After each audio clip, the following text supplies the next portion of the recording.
Sa buhay natin ay marami tayong nagagawang kamalian dahil hindi tayo pinanganak na perpekto.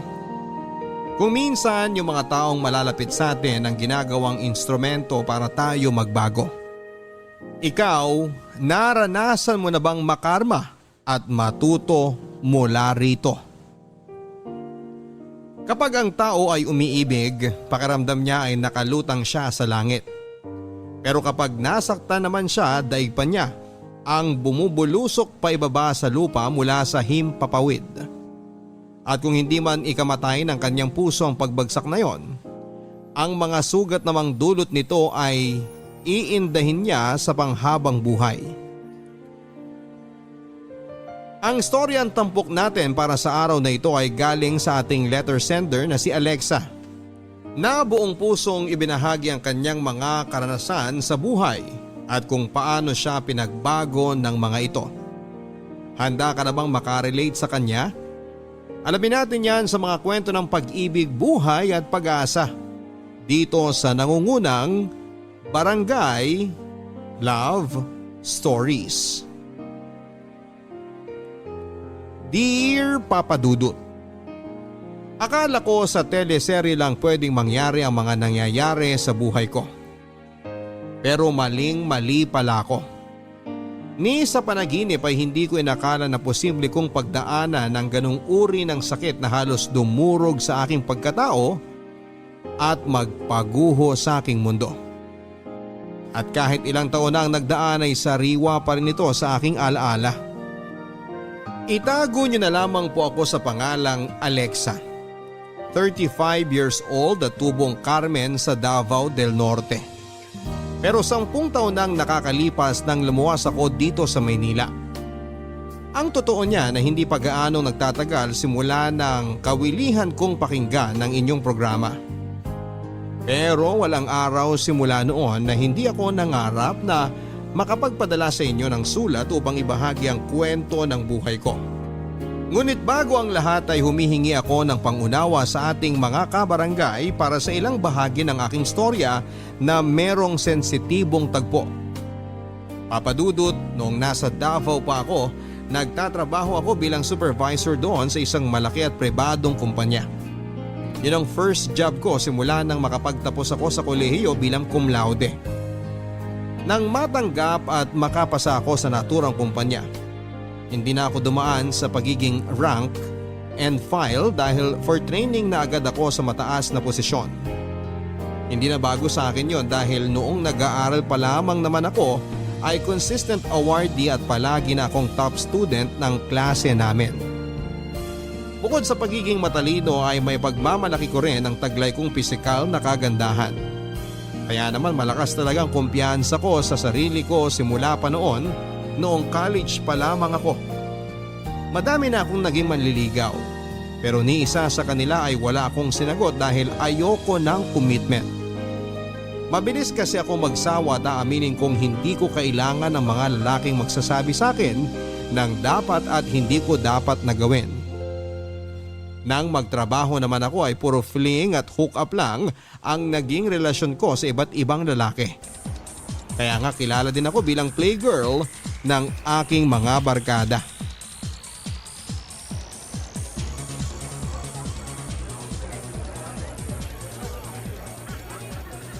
Mabuti naman nakipagkita ka na sa akin, no?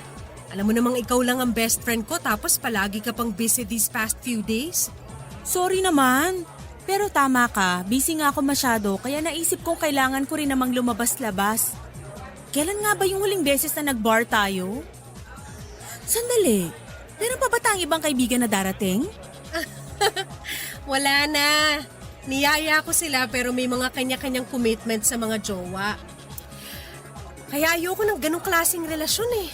Merong nagdidikta sa iyo sa mga gagawin mo? Sus, matagal ka na naman ng ganyan. Mas magugulat ako kung medyo lumihis ng konti ang filosofiya mo sa buhay tungkol sa pakikipagrelasyon. Aba, paano naman mangyayari yun? Pag nangyari yun, sigurado magiging napaka-boring ng buhay ko.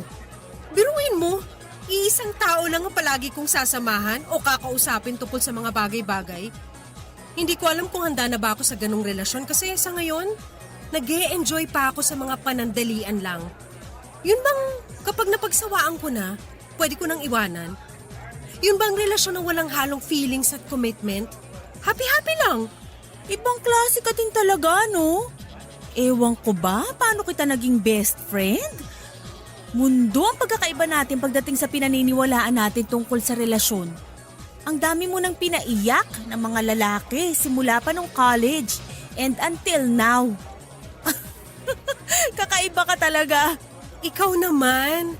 Siyempre, opposites attract. Kaya nga tayo mag-best friend eh.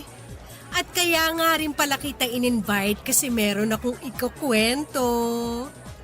Huhulaan ko. Tungkol na naman yan sa bago mong fling o hook up, no? Paano mo nalaman?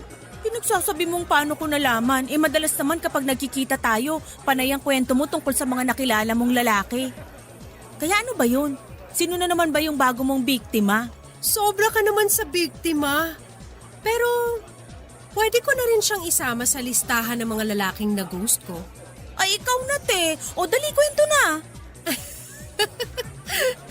Nakilala ko tong guy na to sa social media 2 months ago.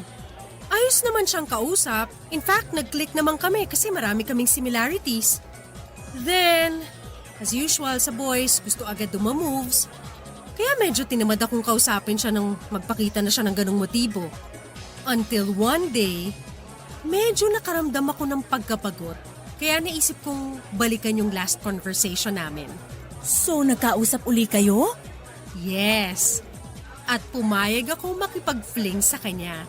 Pero virtual lang. Phone at online lang. Ganon. On and off yung naging relasyon namin. Kaso lately, mas nagiging demanding na siya. Hanggang sa nagsabi siya na gusto raw niya makipag-meet in person. Nung una, ayoko kasi wala akong oras para sa ganon. Pero ewan ko ba, napapayag din ako sa huli. Oh, tapos? Ina-schedule namin yung meetup namin. Kaso, nung dumating na ang araw na yon, guess what? Tinamad ka.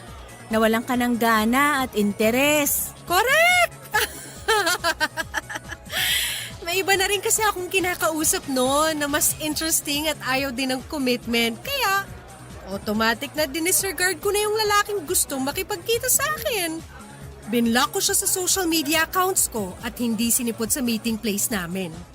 Nito ko na nga lang siya naalala at natatawa ko habang ini-imagine ko kung paano siya naghintay doon na parang tanga kung sakali. Grabe ka talaga. Kawawa naman yung tao. Paano nga kung nagpunta yun dun para makipagkita sa'yo tapos pinaghintay at pinaasa mo lang? Problema ko pa ba yun? Sinabi ko naman sa kanya na ayoko makipag-meet nung una pa lang. Siya tong mapilit. Tsaka bakit kailangan pa kasi naming magkita? Hindi pa ba sapat yung nag-uusap kami sa phone? Hindi pa ba siya kontento sa video calls namin? Baka naman tinamaan na sa'yo. Kumbaga, gusto nang seryosohin at gawing official yung relasyon nyo. Yun nga, nakakaloka. Isipin mo na lang, paano kung magtapat siya ng feelings niya sa akin pag nag-meet kami? For sure, i-reject ko lang naman siya, di ba? Mas mapapahiya pa siya. Kaya ayos na rin hindi ko siya pinuntahan. Tsaka malay ko ba kung may masama palang balak sa akin yung taong yun, no? Kaya siya pilit na nakikipagkita sa akin. Grabe siya, oh. Pero kawawa pa rin yung tao. Sakaling ang malinis naman ang intensyon niya. Sana sinabi mo na lang na di ka matutuloy kesa hinayaan mo siyang maghintay doon. Sa tono mo, parang sigurado kang naghintay nga siya ng matagal, ah. Malay mo, hindi rin naman pala siya tumuloy. Ako pa pala ang plano niyang Indianin, naunahan ko lang siya. Nabanggit ko lang naman kasi nga di na bago yung senaryo na ganun, di ba? Yung bigla mo nalang iniiwan sa ere yung mga nakikilala mong lalaki kapag di ka na interesado. Well, wala tayong magagawa. Hindi ko kasi mapigilan ang sarili ko. Kapag ayoko na sa isang tao, ayoko na talaga. Tapos. Kaya nga hanggang ngayon wala ka ring nakakarelasyon dahil ikaw mismo hindi ka matino karelasyon. Alam mo, nagbabago ang nararamdaman ng tao. At hindi yun kasalanan. May mga tao na nafo-fall out of love dahil meron silang nakikilala na nagpabago sa nararamdaman nila. At normal yun. Pero hindi ka pa naman in love, di ba? Kaya parang hindi applicable na gawin mong example yan. Alam mo, kahit gaano ka pa katalino, kapag na-inlove ka na, mabobobo at mabobobo ka. At saka paano na lang kung dumating na pala yung taong mamahalin mo ng husto pero huli na pala ang lahat para sa inyo dahil dyan sa filosofiya mo pagdating sa pakikipagrelasyon. Masyado ka namang advance mag-isip. Pero if ever na mangyari nga yung sinasabi mo, napaka-imposible na ako, si Alexa, na kilalang matalino, maghahabol para lang sa isang lalaki? No way! Ako ang hinahabol. Never akong maghahabol sa kanila. Itaga mo yan sa bato. Ay, sabi mo eh. Masyado ka naman nag-aalala dyan. Mabuti pa, uminom na lang tayo. Treat ko, don't worry. Oh my gosh! Oh, bakit? Look! Si Julius the nerdy boy ba yun? Ha? Saan? Oo nga. Si Julius nga yun. Yung schoolmate natin ng college, right? Oo, siya nga. Bakit parang gulat na gulat ka? Wala lang. Hindi lang ako makapaniwala na makikita ko siya sa lugar na tulad nito kasi dati wala siyang alam puntahan kundi yung library natin sa school noon. Kaya nga siya binansagang nerdy boy eh. Nakakatawa. Ikaw naman, malay mo nagbago na siya. Tingnan mo, iba na rin ang pormahan niya.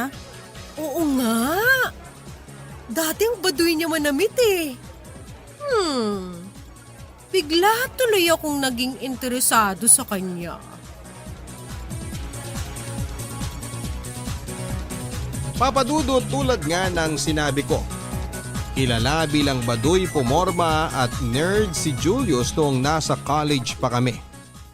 Matalino naman siya katulad ko din na palaging nangunguna sa klase nila pero kabaliktaran ko naman siya dahil sobrang seryoso niya sa buhay. Ni hindi siya marunong makihalubilo sa ibang estudyante at hindi siya pala attend ng mga party and in short ay wala siyang social skills. Para siyang pinalaki sa kuweba. Ang huling beses na nakita ko siya ay noong matapos ang graduation ceremony namin. Wala na akong masyadong alam o narinig tungkol sa kanya simula noon dahil tulad ng palagi kong sinasabi.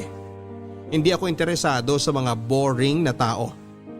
Pero matapos ko nga siyang makita sa bar na pinuntahan namin ng best friend kong si Loris ay parang biglang nagbago ang dating pagtingin at pagkilala ko sa kanya. Aminado ako noon na nagkaroon ako ng interes kay Julius. Lalo na noong nagpunta muli ako sa parehong bar na pinuntahan namin ni Loris noong sumunod na linggo. At nakita ko siyang muli, Papadudot.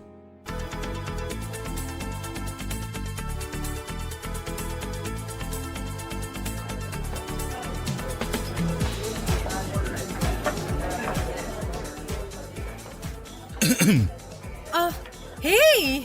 Hello, here. Binila kita ng drinks. I hope you like it. Thank you! Nag-abala ka pa. No big deal. I'm Julius. At ikaw naman si Alexa, right? Yeah? Hindi mo man lang ba tatanungin kung paano ko nalaman ang pangalan mo? Bakit pa?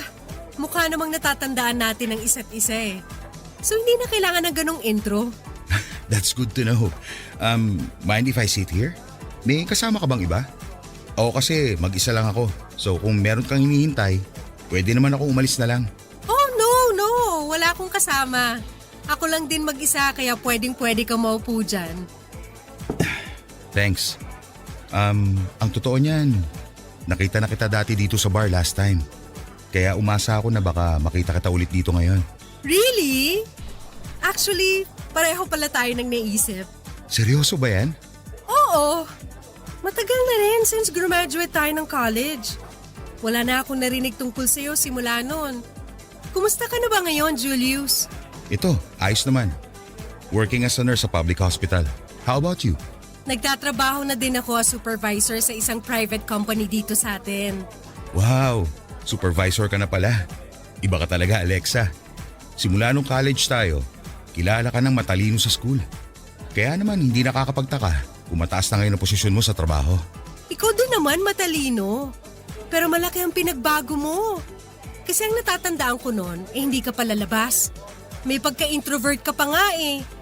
Pero tingnan mo naman ngayon, marunong ka na makipag-socialize. Ganun talaga siguro. Napag-isip-isip ko na kailangan ko din lumabas sa comfort zone ko. Para din mag-grow. At isa yun sa mga desisyon kong hindi pinagsisisihan dahil ang totoo niyan, kung hindi ako nagbago, siguradong hindi kita makikita uli. Anong ibig mong sabihin?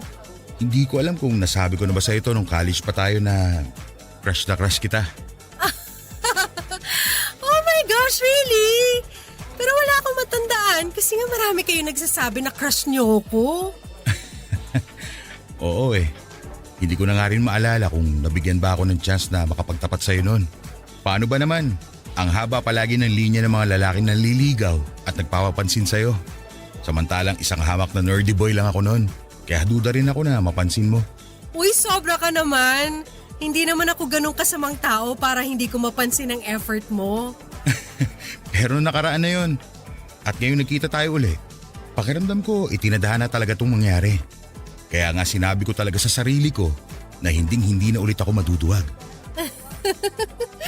Well, congratulations to you. So Alexa, pwede ba tayong maging magkaibigan? Wait, meron ka na bang boyfriend? No, wala akong boyfriend. And yes, pwede tayong maging magkaibigan. Ayos, nice.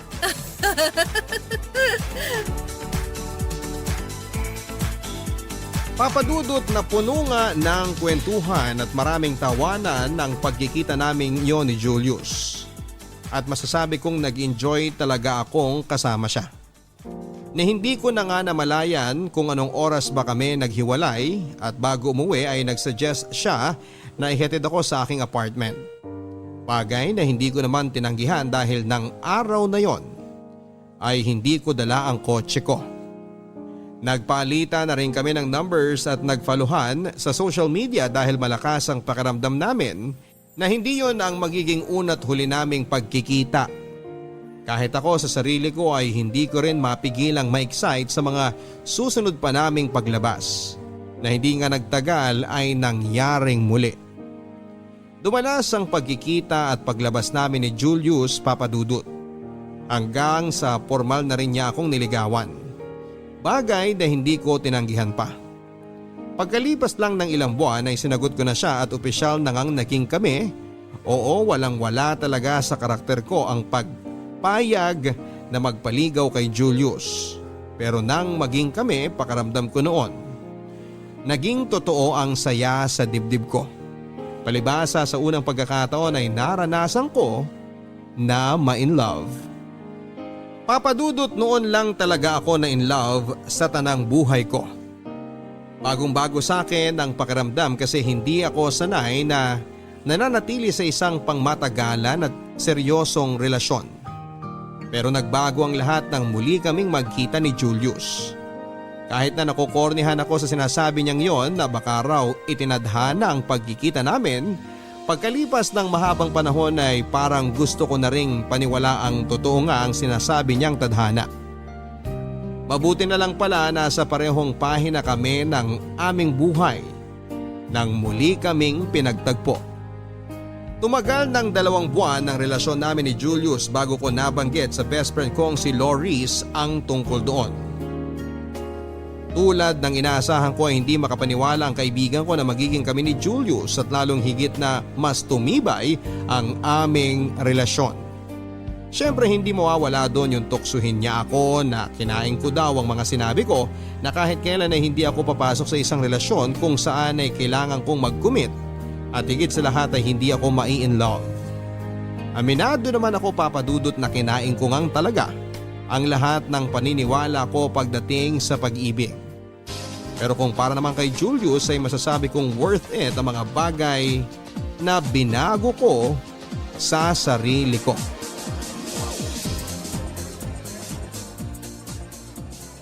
Mabuti naman nakipagkita ka na sa akin. Malapit na talaga ako magtampo sa'yo eh. Hala, bakit naman? Eh paano, nauubos na masyado ang panahon mo sa Julius na yan? Di mo na ako masyadong pinapansin o nire-replyan sa mga chat and text ko sa'yo. Kailan mo ba kasi planong hiwalayan si Julius ha? It's been 2 months. Usually, araw o linggo lang ang tinatagal ng mga nakakarelasyon mo eh. Ewan ko ba? Pero parang hindi ko kayang hiwalayan si Julius. Tulad ng ginagawa ko sa mga nakaka-fling ko lang. Kasi parang lalo akong nahuhulog sa kanya. Alam mo yun? So in love ka na nga. Siguro nga. Kahit ako mismo nagugulat sa sarili ko kasi hindi ko akalaing may in love ako ng ganun kabilis kay Julius. Nakakatawa man pakinggan pero totoo. Halata naman eh. Pero di naman sa sinisira akong kaligayahan mo ha.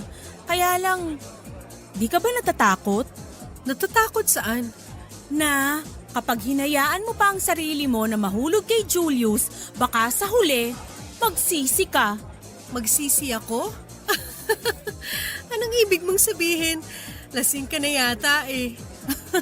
Sira. Pero seryoso, concerned lang naman ako sa'yo bilang best friend mo. Ayoko namang matulad ka sa akin, nakaka-break lang sa boyfriend ko dahil nag-cheat sa akin yung gago. Hindi naman siguro gagawin ni Julius sa akin yun, no? Kasi pareho namin gusto talaga ang isa't isa.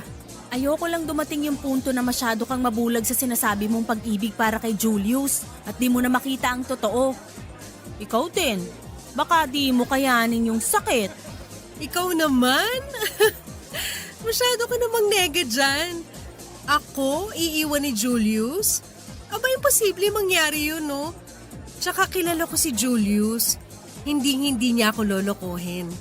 Isa pa, gaya nga ng sinabi ko kanina, ramdam ko yung sincerity niya nang ligawan niya ako. Oo, medyo hindi pa nga kami nagtatagal simula nung maging kami pero sapat ng dahilan yon para masiguro ko sa'yo na safe ako kay Julius. At kung iniisip mo na baka ako naman ang magloko, huwag ka mag-alala dahil nagbago na ako simula nung makilala ko siya. Kahit na sinabi ko noon na nakakabagot magstay sa isang relasyon na tulad ng sa amin ni Julius. Pues, isa lang din ang masasabi ko ngayon. Ang sarap pala sa feeling ng in love. Yung bang may isang tao na nakakaunawa sa'yo. Na nandyan parati sa tabi mo para pagandahin at pagaanin yung bawat sandali. Lahat ng yun na kay Julius na at wala na akong hahanapin pa. Kung sa bagay, totoo naman ang mga sinabi mo. Ibang-iba si Julius sa mga lalaki na kilala ko. Malakas ang pakiramdam ko na siya na yung binigay para sa akin eh. Nakakatawa talaga dahil akala ko sa mga teleserye ko lang napapanood yung ganito na may pinagtagpo at itinadhana. Meron din pala sa tunay na buhay. At nangyari yun sa aming dalawa ni Julius. Alam kong tungkol dapat sa kaibigan kong si Loris ang dahilan kung bakit kami nagkita ng gabing yon, Papa Dudut. Pero hindi ko napigilang ibida ang sarili kong kaligayahan sa kanya ng mga sandaling yon. Alam ko na bilang kaibigan ay dapat ay kino-comfort ko ang kaibigan ko sa breakup nila ng manloloko niyang boyfriend, kaya lang ay hindi yon ang nangyari. Magpapaalam na lang kami sa isa't isa para umuwi pero hindi pa rin ako matigil-tigil sa pagkukwento ng mga bagay tungkol sa akin at sa amin ni Julius. Kung gaano ako kasaya at gaano kasarap sa pakiramdam na ma-in love sa unang pagkakataon. At kung ano-ano pang may kinalaman sa mga bagay na yon. Sa katunayan ay hindi ko na nga matandaan kung paano kami naghiwalay ni Loris ng gabing yon. Basta ang alam ko, abala akong katext si Julius. Pero masisisi niyo ba ako kung ganon yung nararamdaman ko ng panahon na yon? Palibasa, noon lang ako nagkaroon ng permanenteng relasyon, noon lang ako nagseryoso sa isang tao. Kahit kailan ay hindi sumagi sa isipan ko na posibleng masira ang matibay na pundasyon ng aming relasyon ni Julius, Papa Dudut. Na kahit kailan ay hindi niya ako pagtataksilan tulad ng ginawa ng boyfriend ni Loris sa kanya. Malaki ang tiwala ko na magtutuloy-tuloy ang aming masayang pagsasama ni Julius bilang magkasintahan. Kaya hindi na rin ako nagdalawang isip na ibigay at ipagkatiwala sa kanya ang sarili ko. Hanggang sa nagbunga nga ang aming pagmamahalan. Pero ni sa panaginip ay hindi ko naisip na isa palang bangungot para kay Julius ang aking pagbubuntis.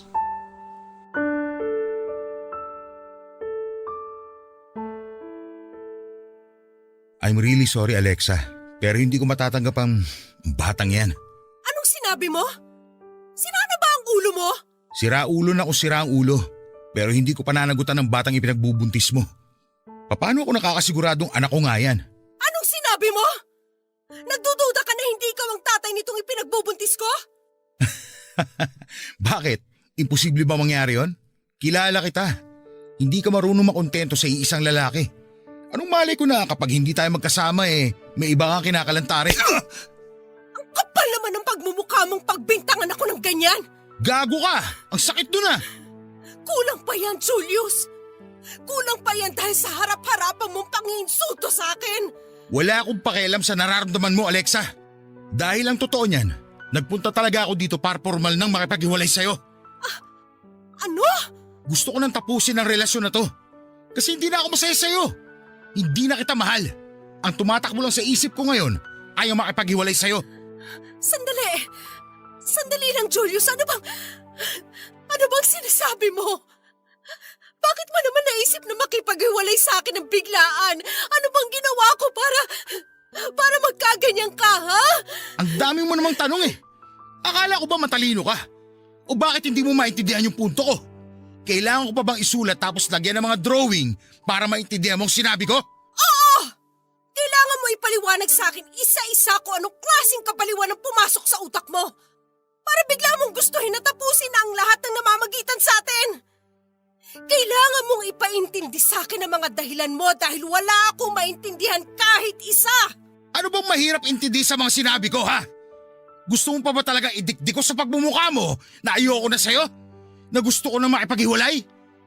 Sa totoo lang, hindi naman talaga ikaw ang babae na nakikita ko na makakasama ko habang buhay.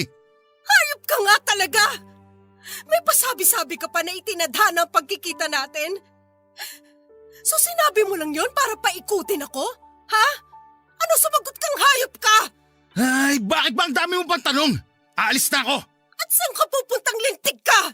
Ha? Ano ba? Bitiwan mo nga ako? Julius, ano ba? Sabihin mo nagbibiro ka lang. Hindi mo ako iiwan. Hindi ka makikipaghiwalay sa akin. Please, huwag mo namang gawin sa akin to. Mahal na mahal kita. Sinabi na nga hindi kita mahal Tinatapos ko ng lahat ng meron sa atin. Pasalamat ka nga hindi tayo masyado nagtagal dahil kung sakali, lolokohin lang natin ang mga sarili natin. Kaya bitiwan mo na ako, ano ba? Bigyan mo naman ng kahihiyan ang sarili mo, Alexa! Hindi ka sabi pwedeng umalis ng basta-basta. Paano na lang ang anak natin, ha? Napakawalang hiya mo rin talaga, no? Nakuha mo ba akong buntisin tapos iiwanan mo lang din pala ako? Ang kapal mong lintik ka, napakasama mo! Hindi ka ba talaga nakakaintindi, ha? Di ba sabi ko ayoko sa batang yan? Kaya wala akong pakialam dyan, no? Sa anong mali ko? Mamaya pala hindi akin yan tapos gusto mo lang panagutan ko. Pwede ba, Alexa? Hindi ako tanga. Hayop ka talaga! Ang kapal na mukha mo! Ano ba? Buisit kang babae ka! Ano ba? Itigil mo yan!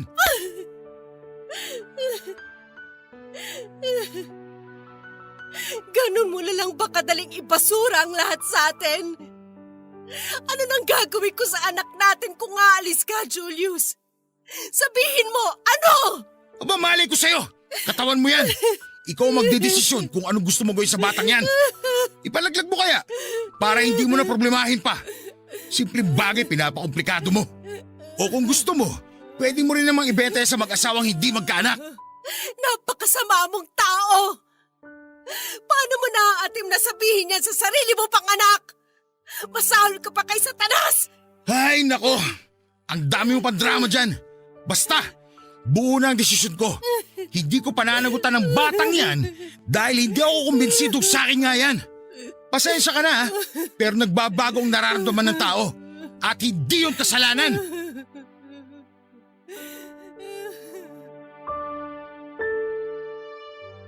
Hindi ako maniniwala nang basta na lamang nagising si Julio sa isang araw na hindi na niya ako mahal, Papa Dudut. Nawala na siyang nararamdaman sa akin na basta na lang siya nakapag-decide na gusto na niyang makipaghiwalay at iwanan akong mag-isa matapos kong sabihin sa kanyang ipinagbubuntis ko ang anak namin. Sa totoo lang, kaya kong palagpasin ang harap-harapan niyang pangiinsulto sa akin. Pero ang tanggapin na gano'n na lang niya kadaling itapon na parang basura ang aming relasyon ay kahit kailan ay hindi magiging madali, Papa Dudut. Nang sandaling yon, akala ko ako na ang magiging pinakamasayang babae sa balat ng lupa, pero daig ko pa ang binuhusan ng malamig na tubig dahilan para ako magising sa masalimuot na realidad. Hindi na akong mahal ng lalaking mahal ko. Doon ko biglang naalala ang minsan naming napag-usapan ng best friend kong si Loris tungkol sa posibilidad na saktan ako ni Julius. At ayoko mang isipin na baka merong ibang tao o babae na sangkot sa biglaan niyang panlalamig sa akin at planong pakikipaghiwalay. Ay hindi ko pa rin napigilan ang isipan ko na magduda, Papa Dudut. Kaya naman upang makumpirma ang aking hinala, noong umalis si Julius sa apartment ko ay palihim ko siyang sinundan ng gabing yon.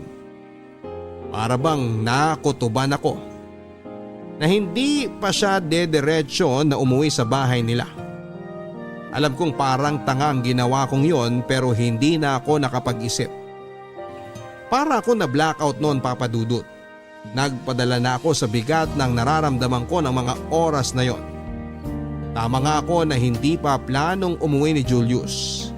Nakita ko siyang umupo sa smoking area sa labas ng bar kung saan kami unang nag-usap noon. Parang may hinihintay siya. At pagbaba ko ng sasakyan ay kitang-kita ng dalawang mata ko kung paano siya nakipaglandian habang hinahalik-halikan sa pisngi ang babaeng lumapit sa kanya. Ang bago niyang babae ay walang iba kundi ang best friend ko na si Loris, Papa Dudut. Sinong mag-aakala nang walang hiya ko palang best friend ang aahas sa aking boyfriend? Nakakatawa dahil ni sa hinagap ay hindi ko naisip na posibleng mangyari sa akin ang mga eksena sa teleserye na madalas ay napapanood ko lamang. Daig ko pang sinaksak ng patalikod ng 1,000 beses, Papa Dudut.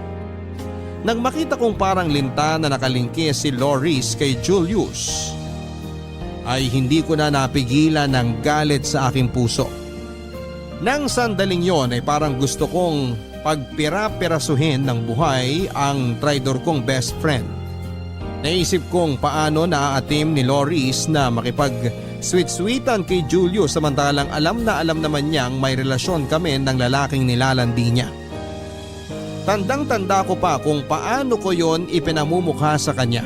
Kaya wala siyang dahilan para aksidenteng agawin ng boyfriend ko sa akin. Magkahalong sama ng loob at galit ang nangingibabaw sa akin ng mga sandaling yon, Papa Dudut. Kaya naman hindi ko na hinayaang maglandian pa sina Julius at Loris.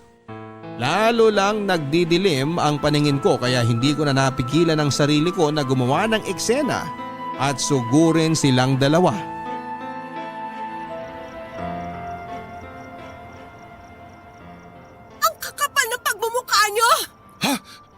Rico! Hayop ka, lalaki ka!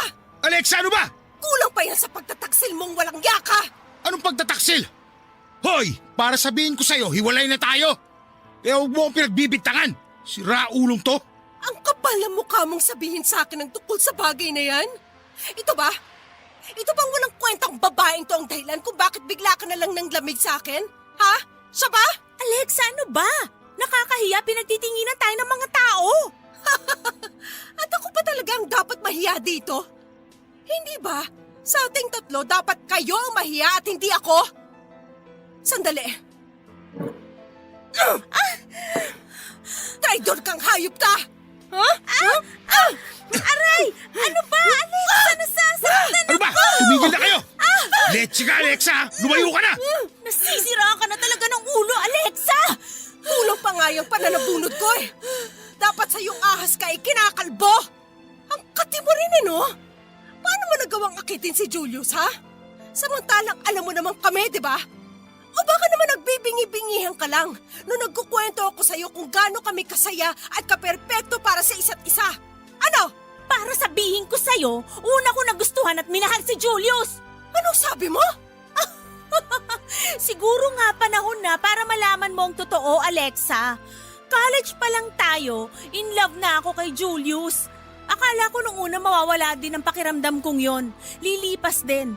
Pero nung muli kaming magkita, bigla na lang bumalik lahat ng nararamdaman ko para sa kanya na akala ko matagal nang patay.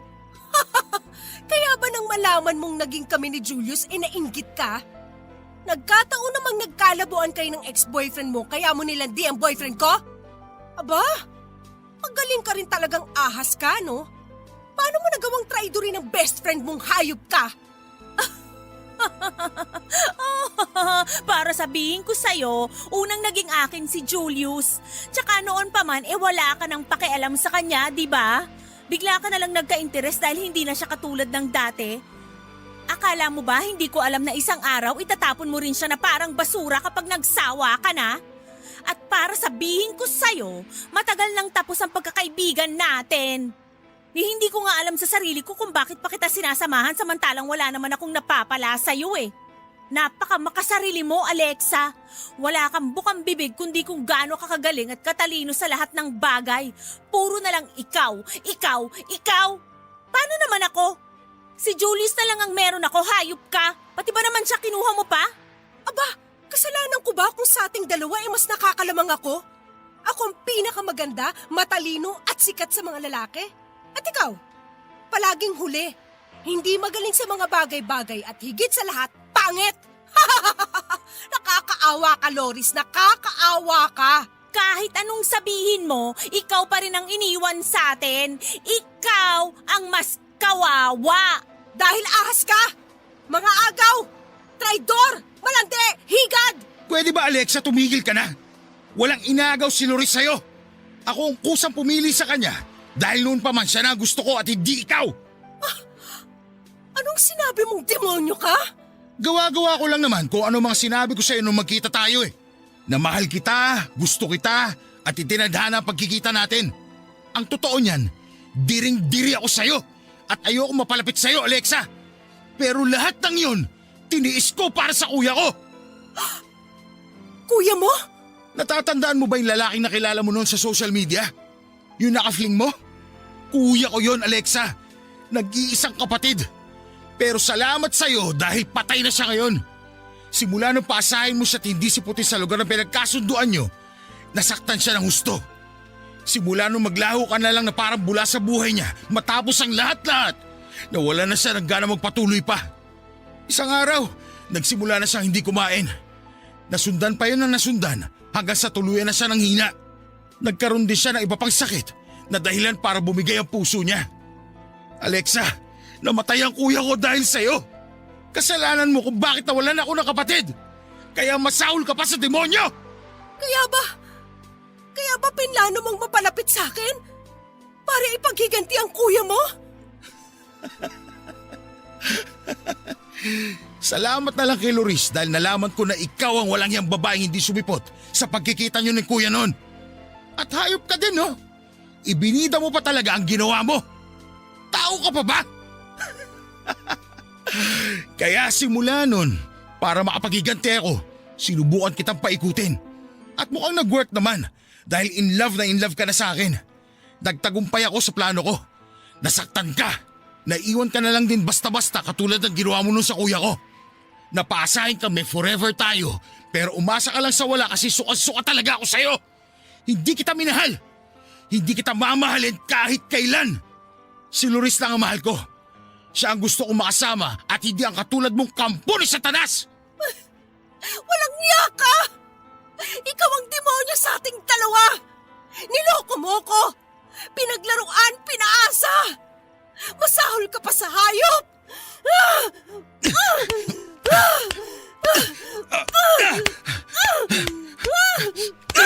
Ano ba? Tigilan mo sa aming pananakit sa akin, balo ka!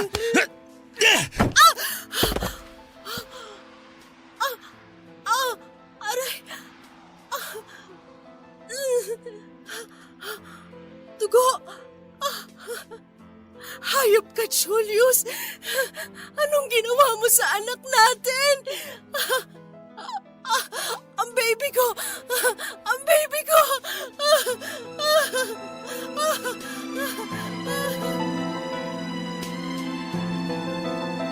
Matapos akong itulak ni Julius, nakita ko na lang na ang dami ng dugo sa hita ko. Doon ako nakaramdam ng pagkataranta at labis na takot. Hindi para sa sarili kong kaligtasan kundi sa buhay ng 2 linggo ko pa lamang na baby. Tandang-tanda ko pa kung paano nagkaroon ng komosyon sa naturang bar kung saan kami gumawa ng eksena. At bago ako tuluyang mawala ng ulirat, ang huli kong natatandaan ay ang paparating na ambulansya. Nang magbalik ang malay tao ko ay nasa ospital na ako, Papa Dudut. Pero doon ko na rin nalaman ang masamang balita. Wala na ang baby ko. Patay na siya. Nang sandaling yon ay hindi ko na napigilang humagulhol. Gusto kong magwala dahil sa labis na sakit at kabiguan na naramdaman ko sa aking dibdib. Pero hinang-hina ako ng mga oras na yon. Ang kaawa-awa kong anak na wala na lang siya nang hindi man lang nasisilayan ng mundo. At ang mas lalo pang naging malaking dago ay ang katotohanan na ang may kagagawan kung bakit wala na siya ay ang sarili pa niyang ama, si Julius. Tumagal ako ng 1 buwan sa ospital dahil hindi kaagad nanumbalik ang lakas ko. Parang gusto ko na rin kasing mawala na lamang at sundan ang anak ko sa kabilang buhay. Mabuti na lamang dahil inalalayan ako ng aking pamilya. Dahil doon kahit papaano ay mas pinili ko pa rin mabuhay. Mag-isa lang ako ng araw na ma-discharge na ako sa ospital. Palibasa hindi rin naman ako sanay na nakadepende sa ibang tao. Maging malapit ko man silang pamilya o kaibigan. Ang sabi ko sa mami ko ay hintay na lang ako sa bahay dahil kaya ko naman ang sarili ko. Nakisuyo na rin ako kay mami na dalhin ang sasakyan ko sa ospital at ipark sa basement parking at babayaran ko na lang ang parking fee kung magkano man ang aabutin paglabas ko. 1 araw bago ako ma-discharge. Iniwan sa akin ni mami ang susi ng sasakyan ko. Nang araw na pwede na akong umuwi nang makarating na ako sa parking lot ng ospital. Sakto namang nakita kong papalabas ng kanilang kotse ang traidor kong best friend at ang manloloko kong ex-boyfriend. Papadudot muling nanumbalik ang matinding galit at poot sa aking dibdib. Lalo pa nga itong nagatungan nang makita kong hinihimas ni Loris ang kanyang tiyan na halatang medyo lumalaki na habang maingat naman siyang inaalalaya ni Julius. Dahilan para mas lalo ko silang kamuhian.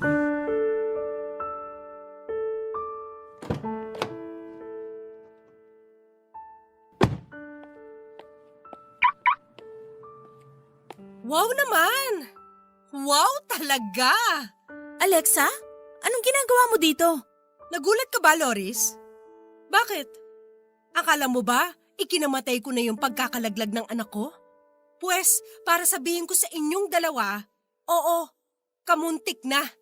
Pero tingnan niyo naman ako ngayon. Buhay na buhay. Malakas at masayang-masaya makita kayo na magiging isang buong pamilya. Pwede ba Alexa? Ayaw namin ng gulo. Nagpunta lang kami dito para ipacheck up ang magiging baby namin. Please lang, huwag kang gumawa ng eksena na ikapapahamak na magiging anak namin. Wow! Na-touch naman ako. Paano naman yung anak natin, ha, Julius? Nakakatuwa naman makita na concern ka para sa magiging baby niyo ni Loris samantalang ikaw ang dahilan kung bakit nalaglag ang anak ko. Ang sama mo! Paano mo naaatim na umastang mabuting ama dyan sa anak niyo ni Loris samantalang kagagawan mo kung bakit hindi ko na makikita kahit kailan ang anak ko? Pwede ba? Aksidente nangyari. Ikaw naman kasi. Masyado ka ding violente ng mga panahong yun. Alam mo namang buntis ka pero sugod ka pa rin ng sugod. Tapos kung umarte ka dyan akala mo ikaw lang ang nasaktan. Hoy Alexa, grabing pasa, kalmot at sugat din kaya ginawa mo sa akin. Pati na kay Loris. Pasalamat ka nga at hindi kami nagsampa ng reklamo laban sa'yo eh. Kung makapagsalita ka, akala mo ikaw ang biktima. Naririnig mo ba mga sinasabi mo, Julius? Nag-iisip ka ba talaga? Hindi ka man lang ba nanghihinayang sa lahat ng pinagsamahan natin? Tayo dapat ang magiging isang masayang pamilya. At hindi kayo ni Loris. Tayo dapat yon gaya nung ipinangako natin sa isa't isa. Pero ano nangyari? Hindi na ba talaga mabibigyan ng pagkakataong maayos natin ang relasyon natin?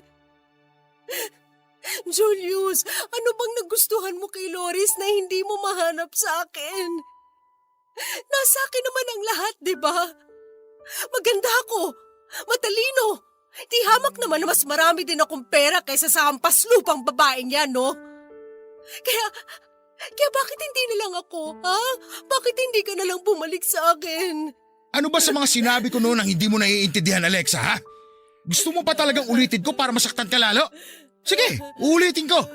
Hindi kita minahal. Ginamit lang kita para maipagiganti ko ang kuya ko. At ngayon nakikita na kita miserable. Wala kang idea kung gaano ko kasaya. Ano ngayon ang pakiramdam ng paglaruan?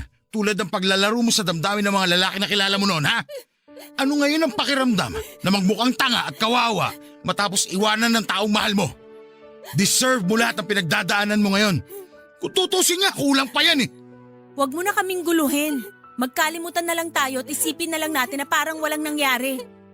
Wala ka na rin naman kasing magagawa kahit ipilit mo pa. Lumuha ka man ng dugo, hindi na mabubuhay pa ang anak mo. Kailangan mo na talagang tanggapin na hindi ka na magkakaroon ng anak pa kay Julius dahil siya nang magiging tatay ng anak ko. At nagmamahalan kami ng totoo. Mag-move on ka na lang katulad ng pag-move on mo nun sa mga lalaking nakilala mo. Sigurado naman akong sisiw lang sa iyong bagay na yon, di ba? Napakasama niyong dalawa. Mga demonyo kayo. Kahit na ano pang sabihin mo, di na magbabago ang totoo. Isipin mo na lang na karma mo to sa lahat ng masasama mong ginawa nun. Nagkataon nga lang na hindi ka lang isang beses na karma, dumoble pa. At dapat lang talaga na pagbayaran mo lahat ng mga kasalanan mo, no? Kaya wag ka nang mag-inarte dyan. Di ka nakakaawa, nakakadiri ka. Mahal, tara na. Baka mahuli pa tayo sa schedule ng OB natin. Okay, mahal. Halika na.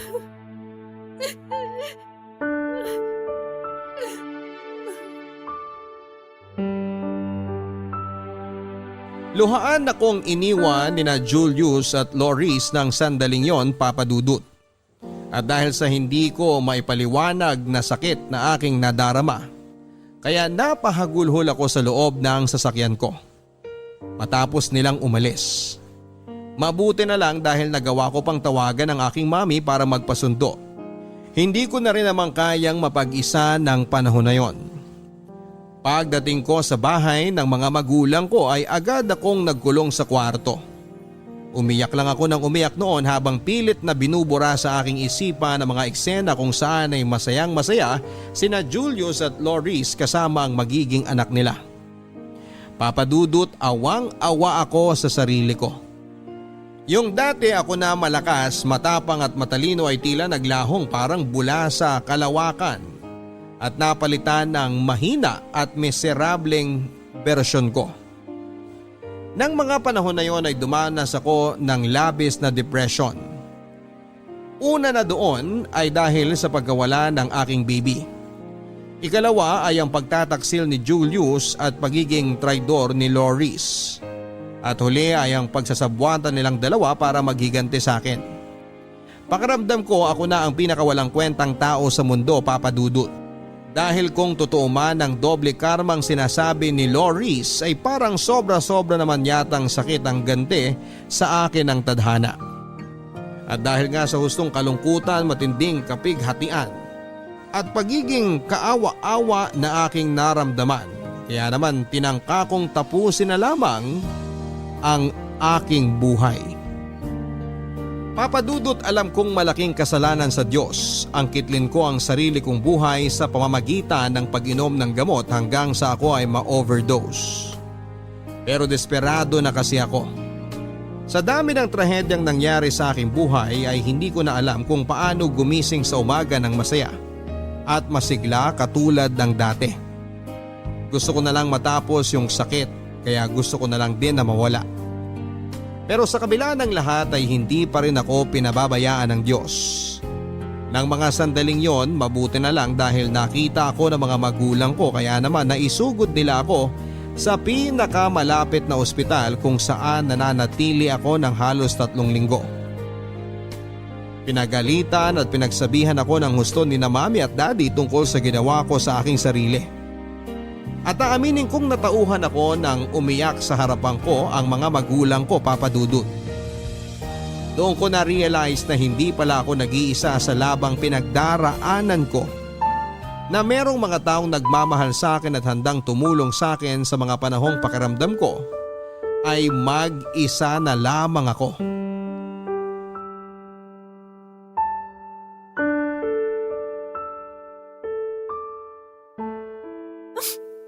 Anak, kung nabubuhay ka lang ngayon, sana palagi kitang nayayakap kapag ganitong malungkot ako. Alexa, iha, tinitignan mo na naman ang mga gamit ng baby mo. Hindi ko kasi mapigilan, Mami. Pakiramdam ko kasi kapag hinahawakan ko ang mga damit niya, buhay na buhay siya. Kapag nandito ako sa dapat na magiging kwarto niya, feeling ko hindi talaga siya nawala.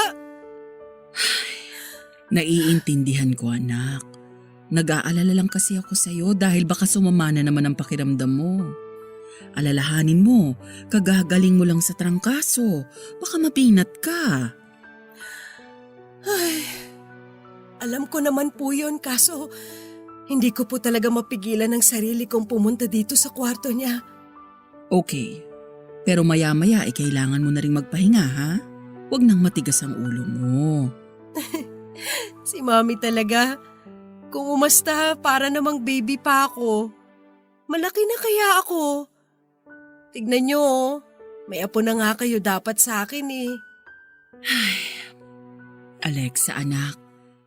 Alam kong sobrang sakit pa rin sa'yo nang nangyari, lalo na para sa una mong baby. At maniwala ka dahil nasaktan din kami ng husto ng daddy mo. Alam mo ba, nung nalaman nga namin na magkakaapo na kami, napatalon pa sa tuwa ang daddy mo. Talaga po, Mami? Oo. Tapos, ibinida na niya sa mga katrabaho niya na magiging soon to be lolo na siya. Kaya nga nung mawala yung baby mo, naapektuhan din siya. Kami. Pero anak, noong ikaw naman ang kamuntik nang mawala sa amin ng daddy mo, halos gumuho ang mundo namin. Alexa, alam namin na masakit at masalimuot ang mga pinagdadaanan mo. Pero nandito lang naman kami ng mga magulang mo para samahan ka eh. Kapag nararamdaman mo na parang gusto mo nang ulit sumuko, katukin mo lang kami sa kwarto. Makipagkwentuhan ka sa amin. Huwag na huwag kang mahihiya. Kahit pa sa kalagitnaan ng tulog namin, walang problema. Kung malungkot ka o gusto mong may mapagsabihan ng problema mo, pwedeng-pwede mo kaming iyakan gaya nung bata ka pa sa tuwing may umaaway sa'yo. Nandito kami lagi para sa'yo, anak. Alam ko naman po yun, Mami eh. Kaya nga nagpapasalamat ako sa inyo ni Daddy dahil nasa tabi ko kayo. Kung wala kayo, baka wala na rin po ako. Mahal na mahal ka namin ng daddy mo. At hindi magbabago yun. Tandaan mo yan, anak. Kahit na pinalaki ka naming matapang, matalino at independent, palagi pa din kaming nandito ng daddy mo para sa'yo. Hanggat buhay kami, huwag kang magdadalawang isip na lumapit sa amin. Maraming salamat po sa lahat ng mga sinabi niyo sa akin, Mami. Ang totoo niyan, hindi ko po talaga alam ang gagawin sakaling wala kayo ni Daddy sa tabi ko. Hindi ko alam kung paano magpapatuloy at kung paano haharapin ang buhay. Maraming salamat po dahil hindi rin kayo nawala kahit na pakiramdam ko mag-isa na lang ako. Aba, syempre naman no. Gusto pa namin ng daddy mo na makita at makasama ang mga magiging apo namin sa'yo pagdating ng araw. Sa ngayon, mananatiling ikaw pa din ang baby namin. Puro ka talaga biro, Mami. Sinabing malaki na ako eh, hindi na ako bata. Basta kahit magkauban ka na, baby pa rin kita. Mm.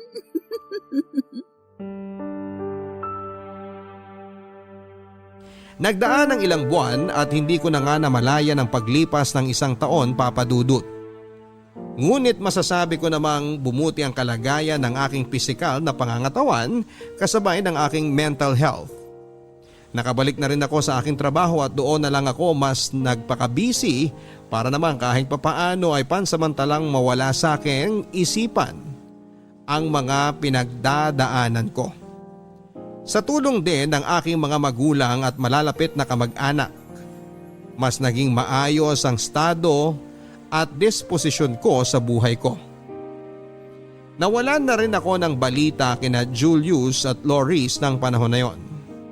Naisip kong mas mabuti na yon kaysa patuloy ko lang silang kamuhian. Aaminin ko na kahit ilang taon na ang nagdaan, ay hindi ko pa rin sila ganap na napapatawad. Pero buo pa rin ang pag-asa ko na darating ang panahon kung kailan tuluyan na ring mawawala ang galit na nararamdaman ko sa aking puso para sa kanila. Pero iba rin maglaro ang kapalaran, Papa Dudut. Kung minsan hindi talaga pwedeng maging kampante dahil palaging nangyayari ang hindi inaasahan. Tulad ng muling pagkukrus ng landas namin ni Julius sa dating bar kung saan kami muling nagkita at unang nag-usap noon.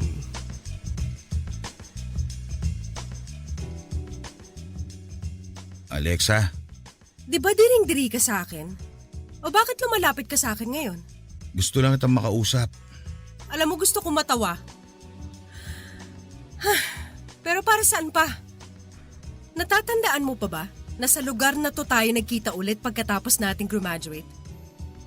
Tapos pagkalipas ng isang taon, nandito na naman tayong dalawa. Yung totoo, Julius, parte ba to ng may sadimonyo mong plano? At saka, nasaan ang traidor kong kaibigan? Baka naman mamaya bigla siyang lumitaw sa kung saan para sugurin ako o saktan, ha? Ngayon palang binabalaan ko na kayo. Ipapupulis ko kayo talaga. Alexa, please. Huwag ka mag-alala. Wala dito si Loris. Hindi ko siya kasama. Actually, matagal na kaming hindi nagsasama. At gusto mong paniwalaan ko mga sinabi mo? Pwede ba? Kayo pang dalawa ni Loris hindi magkasama? Pareho kayo mga tanga? Totoong sinabi ko. Hiwalay na kami. Halos 6 na buwan na rin. Wow naman! Bago sa pandinig ko yun, ha? Samantalang nung una, halos kambal tuko kayong di mapaghiwalay. Tapos ngayon bigla mo na lang ibabalita sa akin ang tungkol sa bagay na yan? Bakit ano bang inaasahan mong marinig mula sa akin? Pues kung gusto mong malaman kung masaya ba ako dahil mukhang wala din kayong forever, sige, aaminin ko, masayang masaya ako. Sa sobrang saya ko, parang gusto kong ilibre ang lahat ng taong nasa bar na to. I'm really sorry sa mga kasalanang nagawa ko sa'yo noon at sa anak natin. Pwede ba? Kung kailan naman hindi ko na kailangan ng paghingi mo ng tawad, tsaka mo naman sasabihin yan? Ano ba to, lokohan? Pwede ba, Julius? Umalis ka na lang. Ayaw kitang kausap. Please, makinig ka muna sa akin oh. Nagsisisi ako sa mga kasalanang ginawa ko sa'yo noon. Na-realize ko na maling-mali na sinaktan kita at pati na din ang baby natin. Siguro nga pinarusahan din kami ni Loris dahil sa mga hindi magandang ginawa namin sa'yo. Anong ibig mong sabihin? Masyadong biglaan ang mga pangyayari. Akala namin okay yung baby pero nagkaroon ng komplikasyon hanggang sa ipanganak siyang premature ni Loris. Ni hindi nga inabot ang 1 buong araw yung anak namin at kaagad din binawian ng buhay. Ang sakit-sakit palang mawala ng anak habang buhat-buhat mo to. Pagkatapos mawala ng anak namin, nagsimula na rin maging kakaibang asal ni Loris. Bakit ano nangyari? Naging baliw na siya, Alexa. Naging siraulo. Hindi na siya yung babae na gustuhan ko. Minsan nakikita ko na lang siya nakatulala at nakatingin sa malayo. O kaya nagsasalita ng mag-isa na akala mo may kausap. Naabutan ko pa nga siya na kinakantahan yung manika sa bahay na binili namin para sana sa magiging baby namin. Alexa, pinipilit niyang yun daw ang anak namin. Ano ba naman yun? Kung hindi ba naman siya isa't kalahating baliw, hindi ba? Ikumpara ba naman yung anak namin doon sa manika? Kaya yun, para matigil na siya sa kabaliwan niya, ipina-admit ko siya sa isang mental institution. Doon siya nararapat, kasama yung mga kapwa niyang sintu-sinto. Ano? Nagawa mo yun sa nanay ng anak mo? Tao ka pa ba? Bakit? Para naman sa kanya yung ginawa kong yun ah. At least hindi siya nag-iisa sa kabaliwan niya. Ang totoo niyan, Alexa, pagkatapos siyang mawala sa buhay ko, may isa pa akong na-realize. Na ikaw pala talaga ang mahal ko.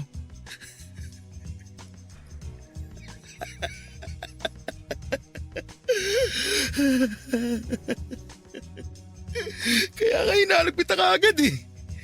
Alam mo, ilang buwan na rin akong pabalik-balik sa lugar na to habang umaasa na matsyempohan ka para makausap. Julius, ikaw yata ang baliw sa inyo ni Loris eh. Ako? Baliw? Siguro nga. Pero mas lalo lang ako mababaliw kung hindi ko may papaalam sa'yo ang nararamdaman ko. Magbalikan na tayo, Alexa. Ano? Magsama na tayo ulit. Tutal, wala na rin naman si Loris. Ibig sabihin, wala na magiging sagabal sa atin. Alam kong may nararamdaman ka pa sa akin. Mahal mo pa rin ako, hindi ba? Kahit na lumipas na ang mahabang panahon, nakakasiguro kong hindi mawawala yung pagmamahal mo sa akin. Kaya ano pang hinihintay mo, Alexa? Tuparin na natin yung naudlot nating pangarap. Tumigil ka, Julius! Ang kapal naman ng pagmumukha mong sabihin sa akin ng mga bagay na yan. Alam mo kung anong nararamdaman ko para sa'yo ngayon? Pandidiri, galit at matinding puot. Napakamakasarili mong tao. Wala kang kasing sama. Paano mo naaatim na sabihin sa akin ng mga yan, ha? Alexa, hindi ka ba nakikinig sa akin? Alin ba sa mga sinabi ko hindi mo maintindihan? Mahal kita! Hindi na kita mahal. Sukang-suka ako sa'yo. Alexa! Huwag mo akong hawakan kundi ipapupulis kita. Sandali, wag mo akong talikuran. Kinakausap pa kita eh! Papadudot yun ang huling pagkikita namin ni Julius dahil nang sumunod na araw ay may nakarating sa aking balita na nasangkot daw ito sa paggamit ng ipinagbabawal na gamot. Dahilan para ito mahuli at makulong. Kaya naman pala nang muli ko siyang makita noon sa bar ay malaki ang ipinayat niya. Bukod doon ay tila naapektuhan na rin ang droga ang kanyang pag-iisip at pagsasalita. Samantalang si Loris naman ay halos ilang buwan na ring naka-admit sa isang mental institution ay biglang hindi na lang nagising isang araw. Ang sabi ng doktor ay inatake daw siya sa puso habang natutulog. Muling nanumbalik ang sakit at lungkot sa kalooban ko dahil sa biglang pangyayari. Nasangkot ang mga taong naging bahagi ng buhay ko, mabuti man o masama. Muling naapektuhan ang aking mental health kaya naman minabuti ng mga magulang ko na umalis kami sa Davao. Noon din ay lumuwas nga kami pa Maynila. Simula noon ay wala na akong narinig tungkol kay Julius. Mas pinili ko na lang din na kalimutan siya, Papadudut. At nangako ako sa sarili ko na mas magiging matatag sa panibagong buhay ko. Sa tulong ng Diyos at ng mga taong totoong nagmamahal sa akin, muli akong nakabangon, Papadudut. Nangako ako sa aking sarili na balang araw ay muli akong iibig sa sandaling makatagpo ako ng lalaking mas may malinis na intensyon at mabuting budhi na siyang makakasama ko habang buhay. At mulit muli ay hindi naman ako binigo ng Diyos nang ibigay niya sa akin si Roger. Sa ngayon ay meron na kaming isang anak na lalaki at kasalukuyan ko namang ipinagbubuntis ang aming baby girl. Kahit na maraming pagsubok ang buhay, hindi ko kahit kailan naramdamang mag-isa kong hinaharap yon, Papadudut. Dahil hindi lang ang mga magulang ko ang akin naging sandalan, meron na rin ako ngayong mabuting asawa at mga anak.